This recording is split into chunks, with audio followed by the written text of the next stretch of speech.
revolutionary. His name was Jesus. Christians believe Jesus was crucified, died, and on the third day rose from the dead and ascended into heaven. But for 2,000 years, there have been those who've challenged the truth of this biblical story. And some have died for expressing those doubts. From Jerusalem to the villages of southern France, from the wildness of distant Kashmir to the exotic Philippines, we shall try to solve this 2,000-year-old mystery. We'll take a journey that asks, did Jesus really die on the cross?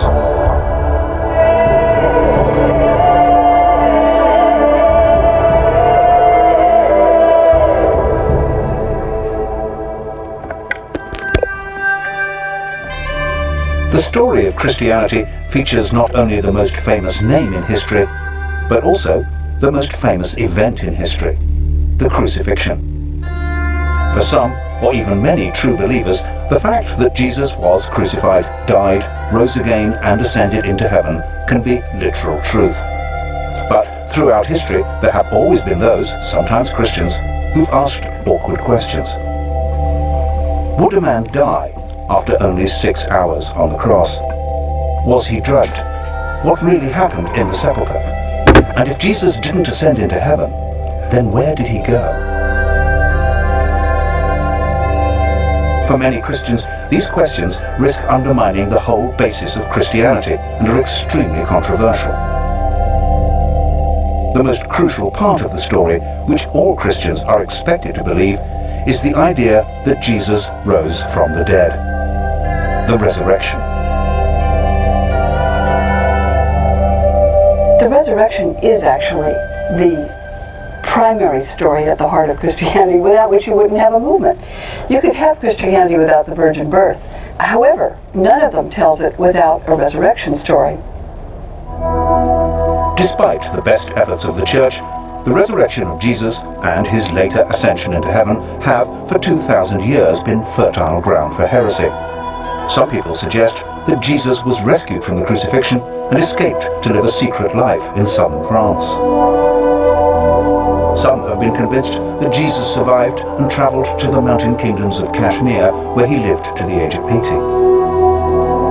With the help of leading historians and theologians, we will examine these most controversial theories.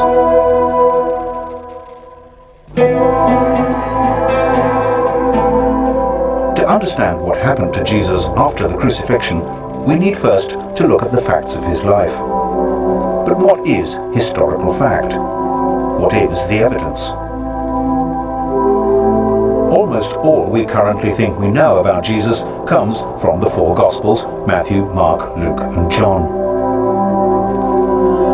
But Matthew and John are the only Gospel writers who were members of the 12 disciples, the only ones who could have been present at the events they describe.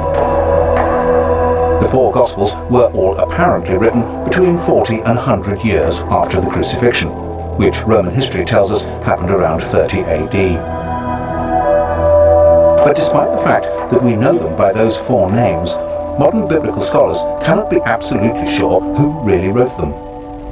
Originally, all these Gospels circulated anonymously. There were no names attached to them until almost 200. And the Christian theologian who came up with the idea of having a New Testament was roundly condemned as a heretic. Whoever did really write the four Gospels, the description of Jesus' death in all of them is brutal.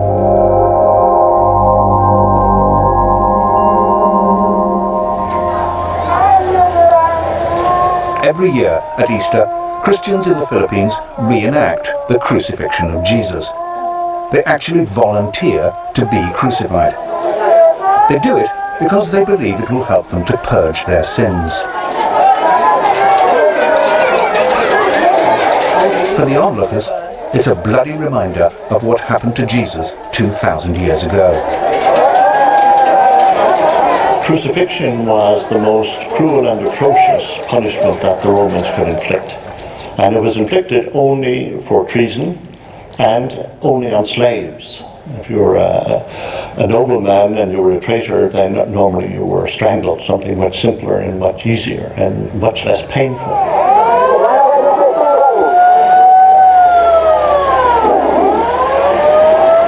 After condemnation, the cross beam was strapped to the shoulders of the criminal, and he paraded through the streets with his arms stretched out. At the place of execution, then, nails were hammered into the hands and the feet. In the Philippines, they do use real nails. They do experience the real pain that Jesus felt.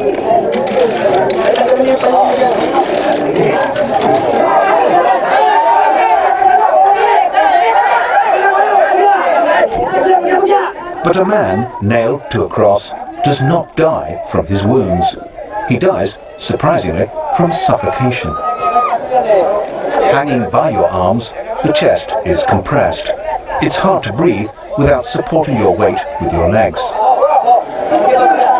Over time, the strain and the pain make that impossible, and you're unable to breathe. In the Philippines, the volunteers are brought down from their crosses within an hour. Death from crucifixion takes much longer, often several days. The only way to hasten death on the cross was to break the legs, making it immediately impossible to support your weight, and therefore to breathe. But the Gospels are all agreed that Jesus died after only 3 to 6 hours. The crucifixion began at the 3rd hour, and it was the 3rd hour, and they crucified him. Some claim that the Gospel according to Luke has the shortest crucifixion. It was about the 6th hour, and when Jesus had cried with a loud voice, he gave up the ghost. Matthew and Mark have Jesus surviving a little longer, and about the 9th hour, Jesus cried out. The disciples wanted to take Jesus' body down from the cross immediately, but the Roman governor, Pontius Pilate, wasn't convinced that he was dead. And Pilate marveled if he were already dead. Pilate was reassured by the centurion, but this was the same centurion who had earlier said, "Truly, this man was the Son of God." Jesus' body was then laid in a tomb, donated by a rich man, Joseph of Arimathea. This Joseph and a man called Nicodemus came to minister to the body. They came to Jesus by night and brought a mixture of myrrh and aloes, about 100 pounds weight. These accounts, when viewed as an historical rather than a sacred record, may raise questions. Why did Jesus die so quickly? Why did Joseph and Nicodemus take so many herbs into the tomb? So it's perhaps not surprising that some people have even dared to ask whether Pilate was right to have his doubts, whether Jesus really did die on the cross.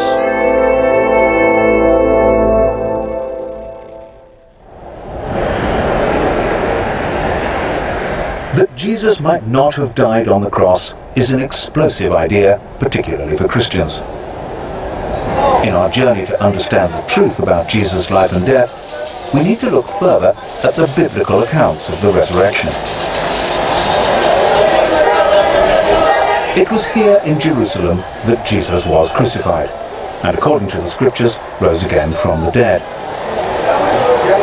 But in Jerusalem, one is forced to remember that we do not live on a Christian planet. Hundreds of millions of Jews and Muslims may accept that Jesus lived and died in first century Palestine, but only Christians believe he rose from the dead. This is the Church of the Holy Sepulchre in Jerusalem, built upon what was supposed to be the tomb in which Jesus was laid after the crucifixion.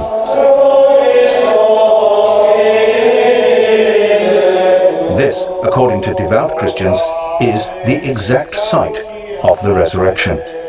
And if anything can be described as the cornerstone of the Christian faith, it is the resurrection. The The resurrection of Jesus, as far as all the Christian churches are concerned, is absolutely fundamental to the faith. And there's no question, in my mind, that it's ever going to be changed. The resurrection may be fundamental to the faith, but in our examination of what really happened, it's hard to find solid historical evidence. The four Gospels all tell different stories. When we read the resurrection narratives, it's like reading four different reports of the same football game in four rather different newspapers. And the fact that actually there may be some disagreement about whether it was a foul or not doesn't mean that there wasn't a game and that somebody didn't win it, and so on. If one of them says there were two angels and another one says there was one angel, if one of them says Mary Magdalene was there all by herself and somebody else says Mary Magdalene was there with one or two other women, then these are the sorts of variations that you expect to get, like the different newspaper reports of the football match.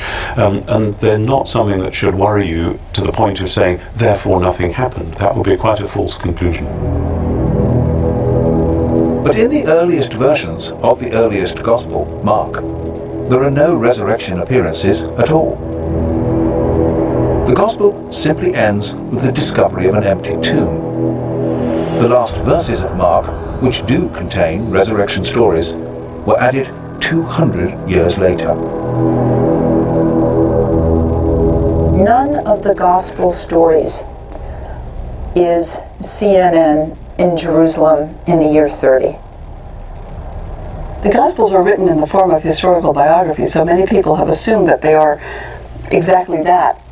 But that's not actually what they are. They're written to demonstrate to people the importance and the meaning of Jesus and his teaching. That was what they're for, and they do that very well.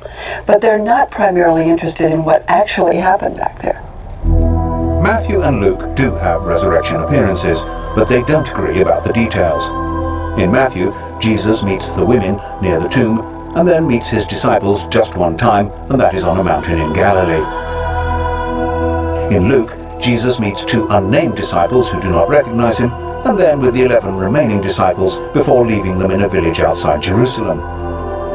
The last Gospel, John, has many different resurrection stories.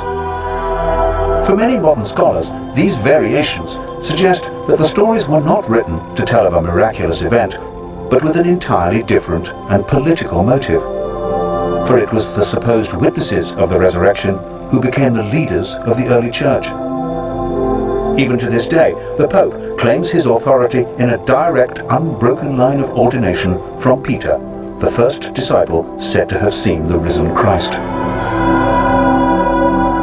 Some scholars go so far as to suggest that the story of the resurrection was also created as an extraordinary psychological tool to bring in new converts. If it hadn't been for the resurrection of Jesus and his rising from the dead, victorious from the dead, we wouldn't be celebrating Christmas. It's a bit like when you go into the army. The first thing we want is to take over your body. So symbolically, yes, you're going to shave all your hair. As long as you give in on this, we got you. We got your body, which is what we want. In one sense, sometimes the churches, some churches at least, do the same. We're going to tell you something unbelievable that you got to believe. When they could just relax. If you believe it, then you will believe that they alone control heaven, that without them you cannot get into heaven, and then they've got you. You've left your brains in the parking lot. That's a statement that may be offensive to many Christians. It would certainly be offensive to the worshippers at the Toronto Airport Church, who take their belief in the literal truth of the resurrection of Jesus very seriously indeed.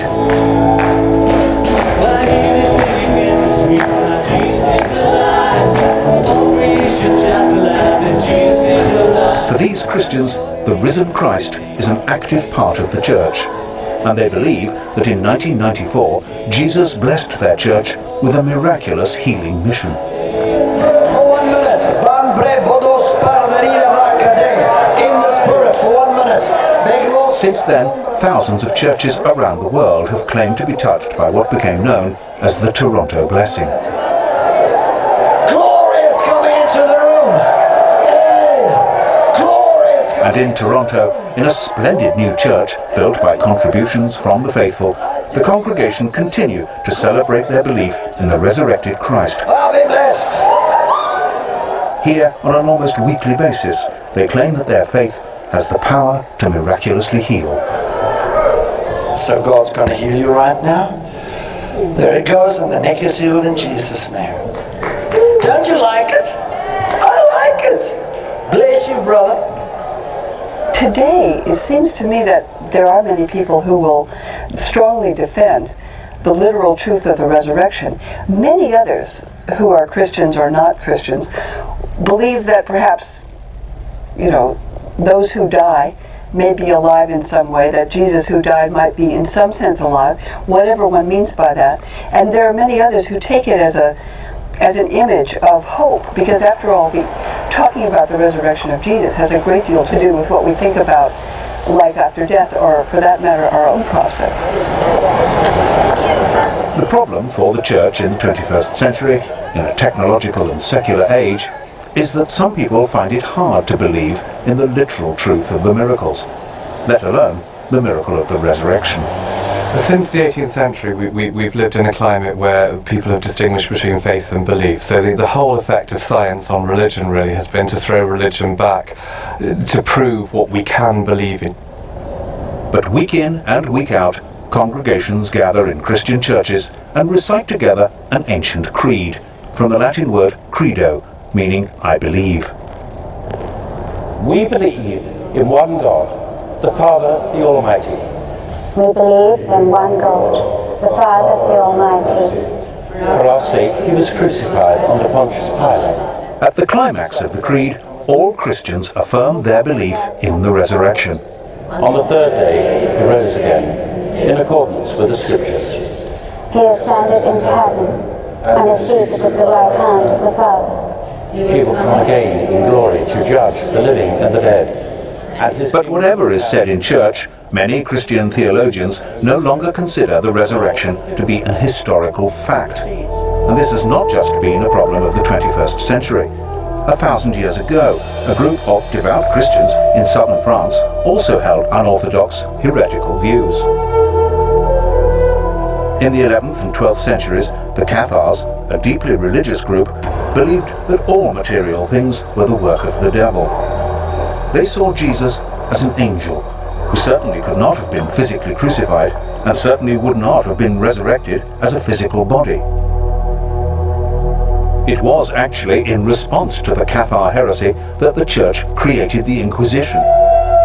In 1244, the last 200 of the Cathars were rounded up and burned at the stake as heretics.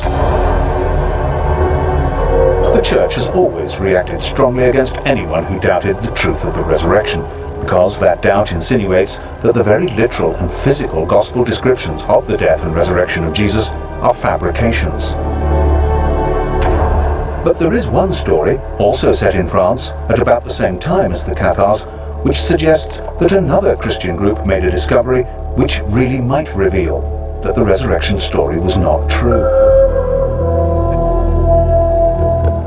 In the 13th century, this whole area was a stronghold of the Knights Templar, a strict religious and military order of warrior monks.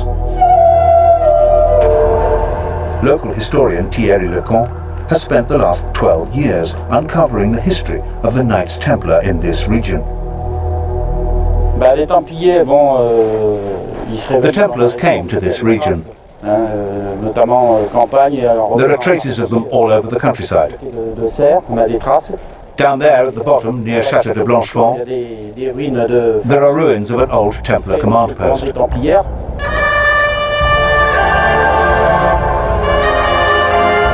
The Knights Templar were committed to poverty, chastity, and the protection of pilgrims en route to the Holy Land.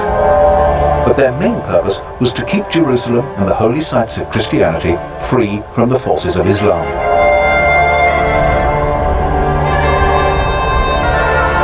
During the years they were in the Holy Land, the Templars built their own castles. But they buried their dead in graveyards they excavated near to the original Temple of Solomon. And certainly, during this time, they were thought to have discovered great treasures. Eventually, the Templars were forced to leave the Holy Land in 1186. They returned to France. Certainly, the Templars remained powerful, rich, and incredibly secretive, so it's not surprising that people speculated about them. And there grew a legend that the Knights Templar had discovered Jesus' bones in Jerusalem, that they had brought them back to France, and they had buried them somewhere near here.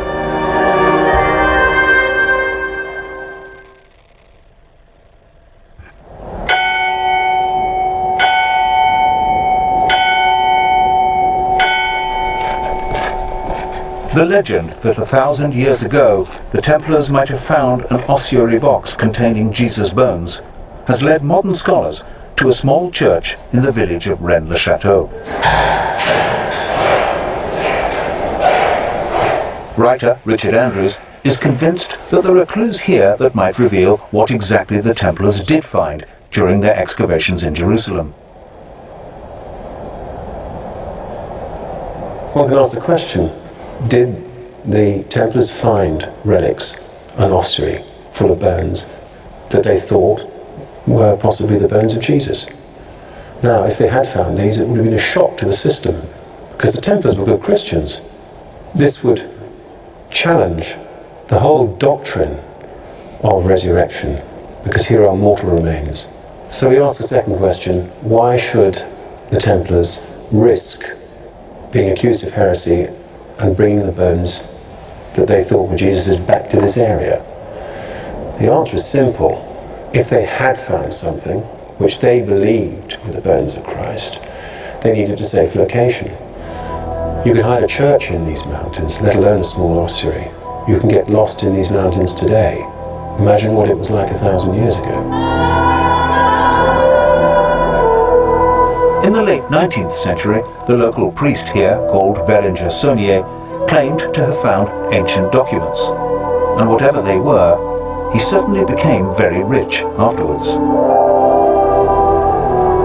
Richard Andrews has found clues among these parchments, using elaborate geometry and transferring symbols from ancient paintings onto equally ancient maps, all in the hope of finding a Templar treasure trove. The clues that we found point to a map in the form of a hexagram, which is also known as the Seal of Solomon, but it is the Star of David. This map points to a specific site. Now we know that the priest, Bérenger Saunier, became fabulously wealthy, but we are sure that he didn't actually find what he was looking for. We can deduce perhaps that Saunier received money from patrons to look for a location in the area that might reveal perhaps the bones of Christ. Whatever it is, we do know one thing for sure. The secret that Saunier was giving clues to was heretical. Saunier died in 1917 and took his secret with him to the grave. That hasn't stopped enthusiasts like Thierry Lecan from continuing to search on the basis of Richard's work and trying to solve the mystery. Using local maps on which the geometric lines from Saunier's original parchments have been transposed, Thierry has found further evidence of the Templars' presence here, and he believes he's closing in on the location where the Templars could have buried the bones of Jesus.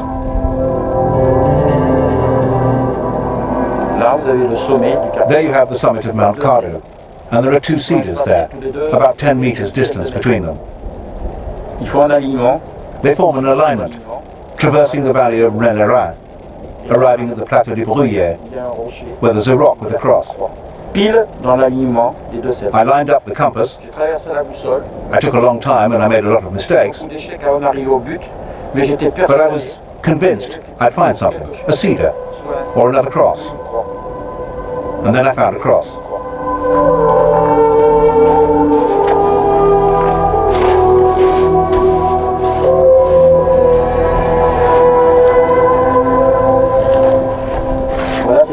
There's the famous cross. I spent a long time very near it, but without finding the place. It was a little set back from the plateau. It took me 12 years to find this cross. Even if the Knights Templar did bring Jesus' bones in an ossuary box back here from the Holy Land, it seems unlikely that Thierry Lecan or Richard Andrews would ever find them in these mountains. However, there have been those who've gone back to the original Gospel stories of Jesus' death and resurrection and come up with more credible, but no less startling conclusions about what exactly happened 2,000 years ago. You read the story of the empty tomb, and on Friday someone is killed, and on Sunday they're gone from the tomb, and you ask the question, what might have happened? Either God raised him from the dead, which is the traditional Christian affirmation, or the body was carried away by someone, body stolen. But there is another possibility. The Gospels describe how, after his resurrection, Jesus ate, drank, and Thomas could touch his wounds. It's therefore perhaps not surprising that some people, who've looked for natural explanations of miracles, have suggested that Jesus was alive because he didn't die on the cross. There are many versions of that story. One came up in a book years ago called The Passover Plot, which suggested that he had been sedated on the cross, that he was removed quite early, and therefore could well have survived. That's certainly a possibility. The disciples did manage to give Jesus some kind of substance on a sponge. They filled a sponge with vinegar and put it upon hyssop and put it to his mouth. And Jesus immediately died after taking this substance. When Jesus had received the vinegar, he said, "It is finished." But oddly enough, it isn't necessary to suggest that Jesus was sedated or drugged by whatever was on the sponge in order to believe that he could have survived. There are stories of people who did survive crucifixion. The Jewish historian Josephus wrote of one of his own friends surviving crucifixion in Palestine in the 1st century. He's traveling out to a village named Tekoa to scout land for a Roman camp, and he notices that 3 of his friends are hanging on crosses. So he requests that they be allowed to that they be brought down. And Titus, the Roman general, gives him permission. The 3 are brought down immediately and given medical care, and 2 of them died, but the 3rd survived. So is it possible that Jesus survived? Certainly his crucifixion was speedily executed, perhaps too speedily. When you look at the story of Jesus and how he was executed by the Romans, he's on the cross for 6 hours. The assumption is that he's dead. The Roman soldiers checked the body. There were 2 others crucified according to the gospel accounts, and they broke the legs of those to hasten their death because the Sabbath day was coming. When they came to Jesus, they said he's already dead. Presumably, his body's motionless, he's quit breathing.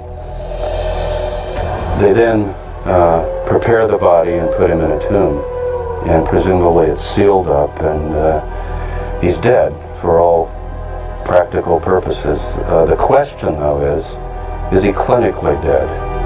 The question of clinical death is certainly raised by the fact that the herbs which Joseph of Arimathea took into the tomb with the body of Jesus were aloes. These are healing, not embalming herbs. We do have stories, both from the modern world and from the ancient world, where people appear to be dead, and for all practical purposes they are dead. That is, they're not responding to the outside world, but then they do, in fact, revive or come back. We call it resuscitation, but if you want to press the language, that would be resurrection.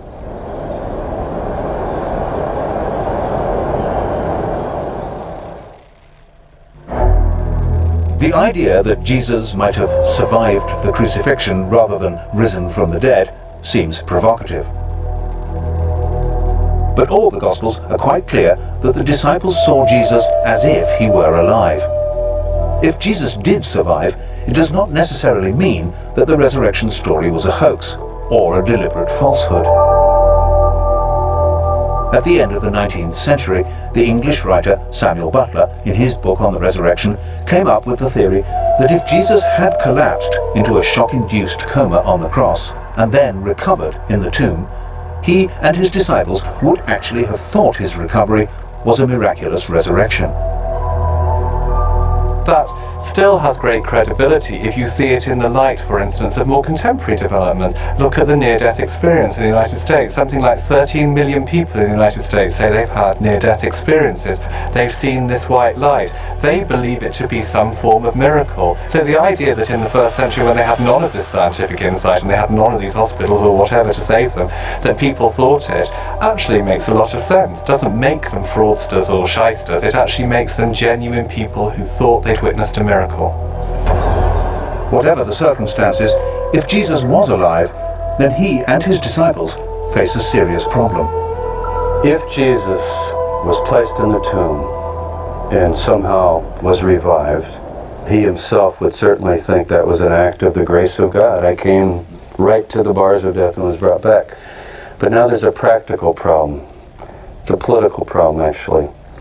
Romans basically do one thing to messiahs. They crucify them. If Jesus did indeed survive crucifixion, either through resurrection, as the Bible tells us, or more controversially, through resuscitation, then he is once more a condemned man. The Bible is said to solve this problem with a miracle called the Ascension. Jesus is taken bodily into heaven. But the interesting fact is that the Ascension does not actually appear in the original form of the Gospels. The Ascension references in Mark are among the verses which, as we've seen, were added 200 years later. There is one line in Luke which reads, "and was carried up into heaven." But again, this does not appear in all Bibles. It was in fact inserted, simply because the Ascension is referred to in a later book of the Bible, the Acts of the Apostles, and it's always been assumed that Luke was the author of the Acts. There's no Ascension in Matthew, and John's Gospel ends with the enigmatic words, "and there are also many other things which Jesus did, the which, if they should be written every one, I suppose that even the world itself could not contain the books that would be written."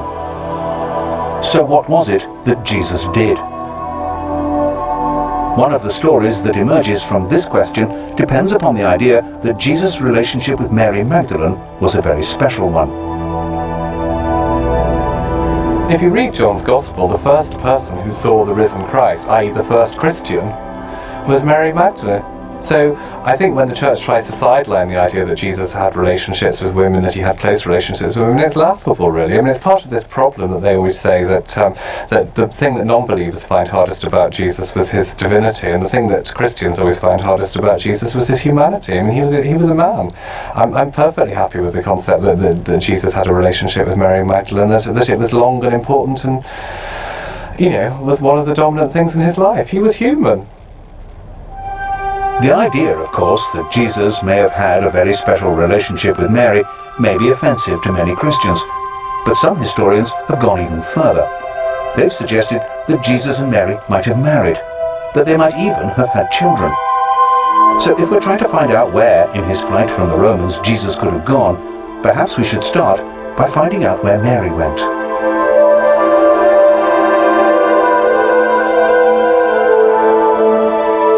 There is a tradition that some years after the crucifixion, Mary Magdalene came to the Camargue region of the south of France. Here she lived and died, and the Basilica Sainte Marie Madeleine is a shrine to her memory. This was the centre of what became known as the cult of the Magdalene. The cult of the Magdalene was very powerful in France up until the Middle Ages. The faithful wanted to believe in a mother figure, and the church were very anxious that they should not believe in Mary Magdalene as having been a mother figure for obvious reasons, which were that she might have been the spouse of Christ, that she might have had his child, that she might have produced a bloodline. The local legend describes how Mary Magdalene came here with her brother Lazarus and her sister Martha and a few companions. If the relationship between Jesus and Mary was as close as some sources suggest, perhaps one of those companions, traveling incognito for fear of arrest by the Romans, was Jesus himself. Jesus could have taken ship at Caesarea, or one of the smaller ports up the Syrian coast, and he could have left for another life. And he could well have arrived, as a lot of people believe, in this part of France and begun a new life. He could even have brought his family with him. So these stories could have a historical foundation.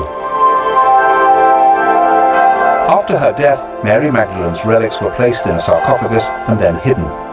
It was not until 1279 that they were rediscovered, and this basilica was built for their safekeeping. Sealed within the crypt, in the centre of the church, is what is claimed to be the skull of Mary Magdalene.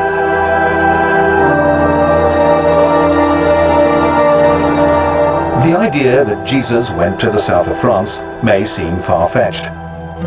After all, if any of the stories were true, it's hard to believe that the original writers of the Gospels could have completely eradicated all of the evidence. If the faithful knew that Jesus was in fact still alive, surely they would have shared that knowledge. And surely they must have hoped that at some time in the future it would have been safe for Jesus to return.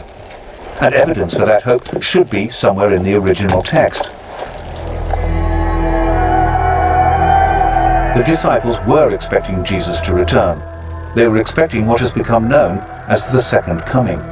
And this was not necessarily going to be a miraculous return. Jesus definitely went away. Whatever view of resurrection you take, resuscitation or divine miracle, in the traditional sense of belief in resurrection, he goes away. He says, I'm going away. The disciples say, can we come? He says, no. And he says, I'm going to come again. Now what's interesting about that is normally, if someone says they're going away, and they're going to come back, and you're sort of looking at your watch or your calendar wondering, okay, he said he went away, he's going to come back. You take it in that everyday sense. The concept of the heavenly second coming, of Jesus returning on the day of judgment, was only created after it was clear that Jesus had not returned in that everyday sense. But if Jesus did decide to leave Palestine, France still doesn't seem like a likely destination. It was, after all, a Roman colony. Some claim that if Jesus did survive the crucifixion, his first priority would be to escape from the clutches of the Romans. Jesus, I think, would have to leave the territory. And we have to ask the question, where would he go? And you just look at a map.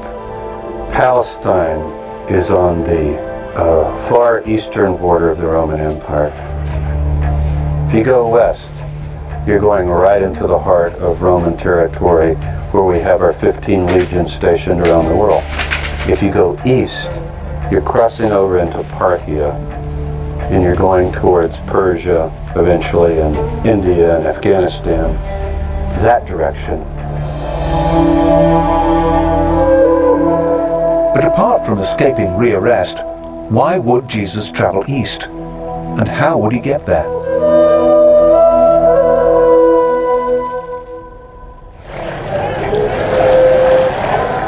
If Jesus did want to travel east, away from the Roman Empire, the journey from Israel was surprisingly easy by land or by sea, on the Silk Route or the Spice Route. It's an accepted fact, for instance, that the disciple Thomas traveled to India and founded a Christian church there. The great tradition of the Indian church is that it was founded by Thomas the Apostle. To travel to India would be no problem. He just had to go down to Gaza, link up with one of the spice trains returning, and then from Yemen get a boat to India. It would have been a very simple, easy procedure that was done regularly. And there's another reason why Jesus might have been tempted to go east. But to understand that, we have to go back to the year of his birth. We all recognize the story in Matthew's Gospel of the 3 wise men from the east who followed a star and presented themselves and their gifts to the baby Jesus. What we perhaps don't recognize immediately is the similarity between this story and the traditions of a religion that is 500 years older than Christianity, Buddhism.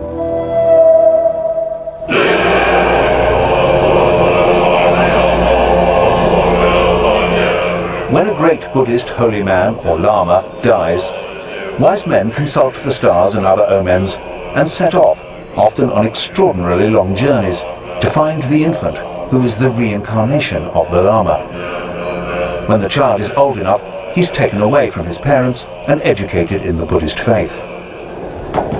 Could this be the origin of the story of the three wise men? Could Jesus have been taken to India as a child and taught as a Buddhist? The Russian writer Nikolai Notovich, traveling in India in the 19th century, discovered an ancient manuscript in a Buddhist monastery in Tibet. In his book, The Unknown Life of Jesus Christ, Notovich translated this manuscript, and it tells of a divine child called Isa, born in the 1st century, to a poor family in Israel. Isa came to India at the age of 14, where he learned the laws of Buddhism before returning to Israel at the age of 29.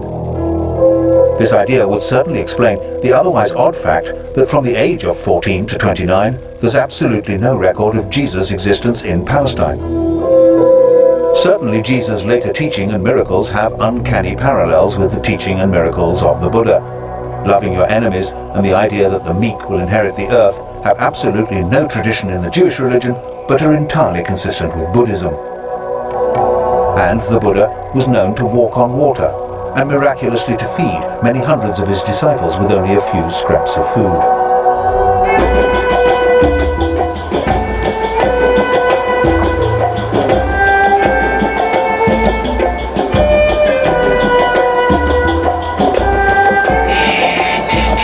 But if Jesus travelled or returned to the East, surely there would be legends like those in the south of France to support the idea. And of course there are such traditions. The people here in Kashmir call their tribe Ben-e-Israel and claim to be descendants of the lost tribes. And here there are stories that the 1st century preacher Isa, known locally as Yusasaf, meaning leader of the healed, returned to Kashmir in his 30s.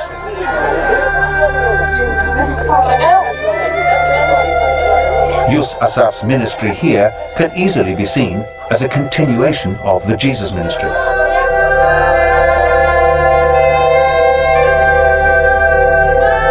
And in a local temple called the Temple of Solomon, there used to be an inscription which told of Yus Asaf's claim around the year 50 AD to be Jesus, the prophet from Israel.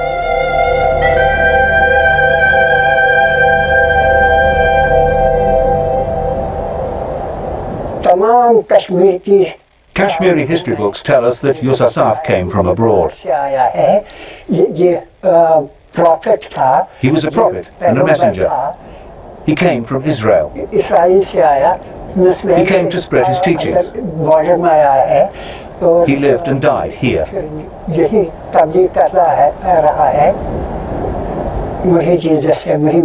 He is Jesus. He is Isa. The meaning of Yusasaf is the healer. Another meaning is the shepherd, one who teaches others. And our history books confirm that Isa was known as Yusasaf here in Kashmir. Yusasaf continued to teach and preach in Kashmir until he died around the year 80 AD. He was buried in Srinagar.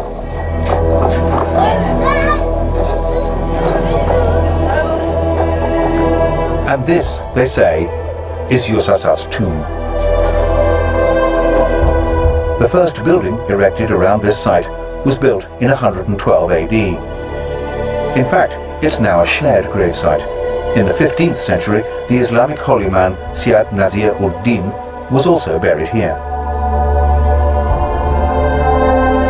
Although both gravestones under the cloth point north-south in the Islamic tradition, the body of Yusasaf is buried beneath in a grave dug east-west in the Jewish tradition.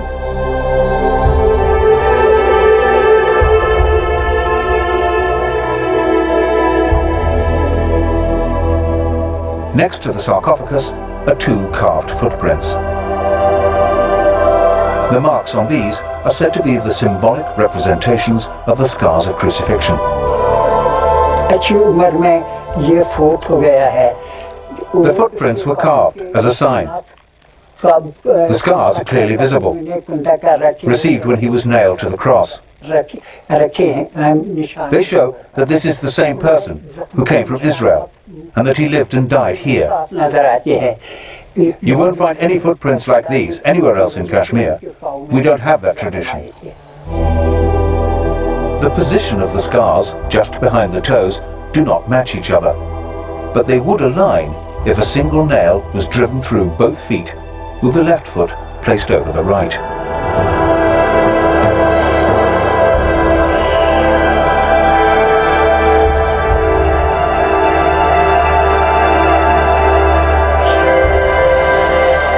There are many who believe this tomb to be the tomb of Jesus.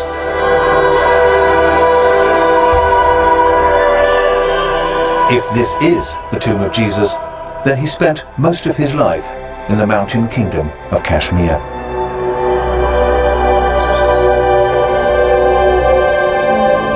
He did not die on the cross. There was no resurrection. He did not ascend into heaven, and he does not sit at the right hand of God. For many Christians, this would be the end of Christianity as we know it. But for some, the original story would still have a poetic power. For me, the resurrection is about death. The two things that will happen to us all in our life is that we'll be born and that we'll die. They're the two things we know nothing about. And we have this great void before and we have this great void afterwards. So any system of belief, any religion, any church that set itself up has always had to have some concept, some way of dealing with death. So in Jesus' resurrection at the end of the Easter story is the symbolism of our own resurrection, of our own new life. That in many ways is the great strength of Christianity, and I think to kind of get away from it, to get away from that incredibly powerful symbolism of the resurrection that touches each and every one of us because of the reality of what will happen to us, and start debating whether, bones in a tomb matter or whether it actually happened, completely misses the point of Christianity. And there will always be those for whom none of the inconsistencies and anomalies in the Gospels mean anything. For them, the story still has the hallmarks of truth, of gospel truth. I understand that people find it difficult to believe because we know these things don't happen. If you think that you've just seen somebody who was dead now alive again, you say, well, take 2 aspirins and lie down and it'll go away. And the thing was, it didn't go away. And what we have in the Gospels is not stories of people saying, well, of course, here he is, he's alive again. We have stories of people saying, what do you mean? Don't be silly, that can't happen. They knew as well as we do. And yet, right in the heart of it all, they come back and say, it really has happened, it's completely blown us away, it's changed our worldview, and it's gone on changing people's worldviews ever since.